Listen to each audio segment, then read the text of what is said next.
कोकणातला सगळ्यात महत्त्वाचा विषय हा नाटकाचा मुख्य गाभा आहे. नमस्कार नमस्कार नमस्कार. मी तुम्हा सगळ्यांची लाडकी योजना योगराज सावंत. लोकजागृतीमध्ये हा विषय असा आला तो सगळ्यात महत्त्वाचा आहे आणि त्याचं आम्ही जास्ती कौतुक करतो. सर्व कलाकारांचं लेखकांचं कौतुक तर आहेच, परंतु नवीन विषय नाटकाच्या माध्यमातून लोकजागृती व्हावी आणि या लोकजागृतीच्या माध्यमातून समाजामध्ये जे बदल होणार आहे ते बदलासाठी अशा प्रकारची नाटकं अजून नवीन नवीन यावीत ही आमच्या अपेक्षा आहेत. कलाकारांचा अभिनय आणि दिग्दर्शन, नृत्य, गायन सर्व एकदम फुल एंटरटेनमेंट विथ सोशल मेसेज आम्हाला खूप खूप आवडलं आणि आम्ही खूप आमच्या सर्व मित्रमैत्रिणींना, नातेवाईकांना सांगणार की तुम्ही नक्की हे नाटक बघा. मस्त मस्त, अजून एकदा मला बघायचं. निर्मिती ताई सावंतचं तर एकदम सुंदर, विनोदी आणि खूप झकास, एकदम धमाल. मी तर फॅन आहे त्यांची. मला खूप आवडलं आणि परत बघायला मिळालं तरी परत बघणार मी. खूपच सुंदर, खूपच सुंदर. आणि हा कोकणातला खास विषय आहे. म्हणजे असं हे बघितलं आम्ही सुद्धा, पण आम्ही सुद्धा कोकणामध्येच आहोत, त्यामुळे हे माहिती असतं आम्हाला. पण हा विषय त्यांनी छान वाचा फोडलेली आहे, सुंदर. त्यामुळे काय उत्तमच नाटक. सगळ्यांचे अभिनय खूप छान झालेले आहेत. छान नाटक आहे. सगळ्या स्त्रियांनी, खरं तर आता 8 मार्चला महिला दिन आहे, तर सगळ्या स्त्रियांनी हे नाटक आवर्जून बघावं असं हे नाटक आहे.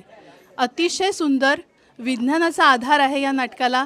खूपच छान नाटक होतं आणि सगळ्यांचा अभिनय सगळंच छान आहे आणि सगळ्यांचा अभिनय तर उत्तम. निर्मितीताई तर अप्रतिम. याच्यात सगळ्यात जास्त जे आवडलं आहे, तसा सब्जेक्ट हा सिरियस आहे, पण किती कॉमेडीमध्ये त्यांनी पेश केला ना, हे मला सगळ्यात जास्त आवडलं. पण एकदम बांधून ठेवलं, असं नाही वाटलं की बोर वाटतंय आपल्याला काही.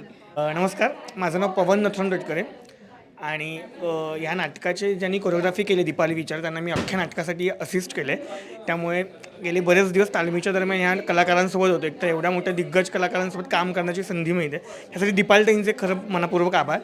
आणि नाटकाची एकंदरीत प्रोसेसमध्ये मी एकंदरीत होतो आणि आजचा पहिला प्रयोग बघताना खूप जास्त धमाल आली, कारण यांच्यावर कुठेतरी कोरिओग्राफ करताना छोट्या छोट्या गोष्टी त्या फील होत होत्या आणि एकंदरीत नाटकाचा ग्राफ काहीतरी वेगळा विषय, काहीतरी भन्नाट असा विषय.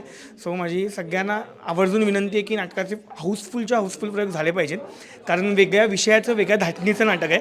आणि येस, आम्ही थोडासा डान्स पण बसवला आहे, तो पण बघायला नक्की या. Thank you so much. विषय पण चांगला घेतलेला आणि नाटक सादरीकरण पण चांगलं झालेलं. नाटक खूपच सुंदर होतं आणि सुरुवातीपासून शेवटपर्यंत हास्य जत्राच होती जणू काही. सर्वप्रथम सांगायचं म्हणजे नाटकाबद्दल नेपथ्य अतिशय उत्कृष्ट आहे आणि निर्मितीताईंच्याबद्दल वादच नाही. काम करतात त्याच्याबद्दल, त्यांचे ते पंचेस वगैरे खूप छान, खूप छान.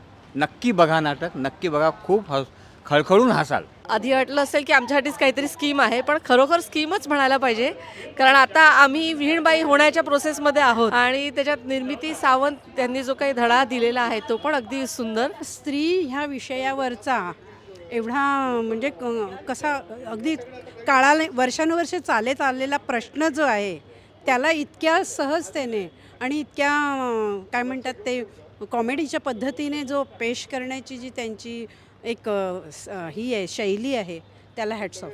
आणि अशा विषयांना कोणी इतकं सहज आपल्या ह्याच्यापर्यंत पोहोचवत नाही, जे फार गरजेचं होतं आणि ते त्यांनी केलं. ही तिघी विणी आहोत. ही पण वीण आहे माझी, ही पण वीण आहे. मी मधोमध आहे, म्हणजे माझा मान मोठा आहे. मोठा पिठा काही नाही, जोक ॲज अ जोक म्हणून. पण आजच्या नाटकाने आम्हाला खूपच छानच संदेश दिलेला आहे की नुसतं वीणबाई म्हणूनच घेऊन नाही बसायचं, म्हणजे त्यांच्या सुखादुखाच्या काही ज्या गोष्टी असतात त्या पण आपण एकमेकांना शेअर करायला पाहिजे, तरच ते खऱ्या अर्थाने मी म्हणेन वीणबाई आहे म्हणून. बस, थँक्यू. मला हे नाटक अतिशय आवडलं आणि जे आपल्या पद्धती आहेत, अंगात येणं वगैरे, या सगळ्या ज्या पद्धती आहेत त्याच्यात बायका खूप अडकलेल्या आहेत आणि हाच विषय त्यांनी अगदी विनोदी पद्धतीने आणि सहजरित्या उलगडला आहे आणि सगळ्यांना तो आनंददायी पण वाटला. आणि ती जी गोष्ट आहे त्यांच्यातली मनातली, म्हणजे ती साकारायची होती, ती लोकांपर्यंत सहजरित्या पोचवली गेली आहे आणि त्या ज्या भावना होत्या की अंगात येणं किंवा ह्यासारख्या, त्याच्यातून नक्कीच लोक बाहेर पडू शकतील या माध्यमातून, असं मला नक्कीच विश्वास आहे. आणि हे नाटक सगळ्यांनी पुन्हा पुन्हा अवश्य बघा आणि एन्जॉय करा आणि या वर्षातले उत्तम नाटक असेल असं मला वाटतंय. मी स्वररंग प्रतिष्ठानचा एक संस्थापक म्हणा, आज आम्हाला इतकं भाग्य आमचं फळफळलं की आज शुभारंभाचा प्रयोग लाडकी विहीण योजना हे आम्हाला नाटक आमच्या ग्रुपसाठी दाखवायला मिळालं. आणि अप्रतिम नाटक कसं असतं आणि त्याच्यातनं बोध घेऊन जुने विचार आणि नवीन विचार यांची सांगड कशी परफेक्ट घातली जाते याचं जर एक उदाहरण म्हणजे आजचं नाटक.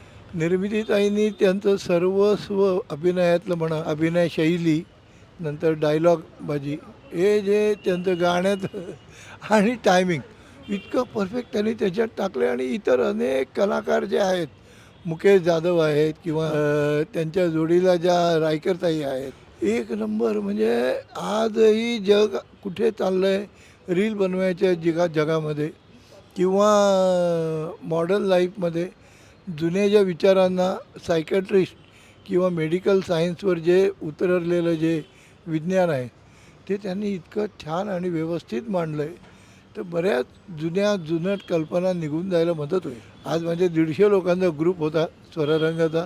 इतके खुश झाले, अक्षरशः त्यांचे आभार मानले पाहिजे. हे विशेष करून दिलीप जाधवांचे आणि निर्मितीताई सावंतांचे. त्यांनीही आम्हाला सांगितलं होतं की तुमचा ग्रुप घेऊन या. आज त्यांना मी आठवण करून दिली की तुमचंच वाक्य खरं झालं आणि आज आमचे सगळे लोक बेफाम खुश आहेत. असे वरचेवर 100 प्रयोग तर या पुढच्या 4 महिन्यात व्हायला हवे, असं आमची शुभेच्छा आहे. हे नाटक खूप सुंदर आहे. मला हे नाटक खूप आवडलेलं आहे आणि माझ्यासारख्या जनजी मुलींनी तर हे नक्कीच बघायला पाहिजे, कारण हे सगळं अंगात येणं बायजा वगैरे इज नॉट खरं. त्याच्यामुळे हे तुम्ही नक्की बघा आणि तुम्हाला नक्की आवडेल हे. तर मला प्रत्येकाला आवाहन करायचं आहे, हे नाटक जेवढ्यांनी पाहता येईल तेवढ्यांनी पहा. महिलांनी पहा. महिला दिनाच्या दिवशी विशेष मैत्रिणींना ट्रीट देऊन पहा, कारण हा आपल्याला टच होणारा विषय आहे. एकमेकींच्या भावना कशा मोकळ्या झाल्या पाहिजेत हे किती महत्त्वाचं आहे हे या नाटकातून आपल्यासमोर मांडलेलं आहे. या नाटकातल्या प्रत्येक कलाकारांनी एवढे सुंदर काम केलेले आहेत, तर त्यांना दाद द्या आणि शक्यतो जास्तीत जास्त नाटक पहा आणि शेअर करा.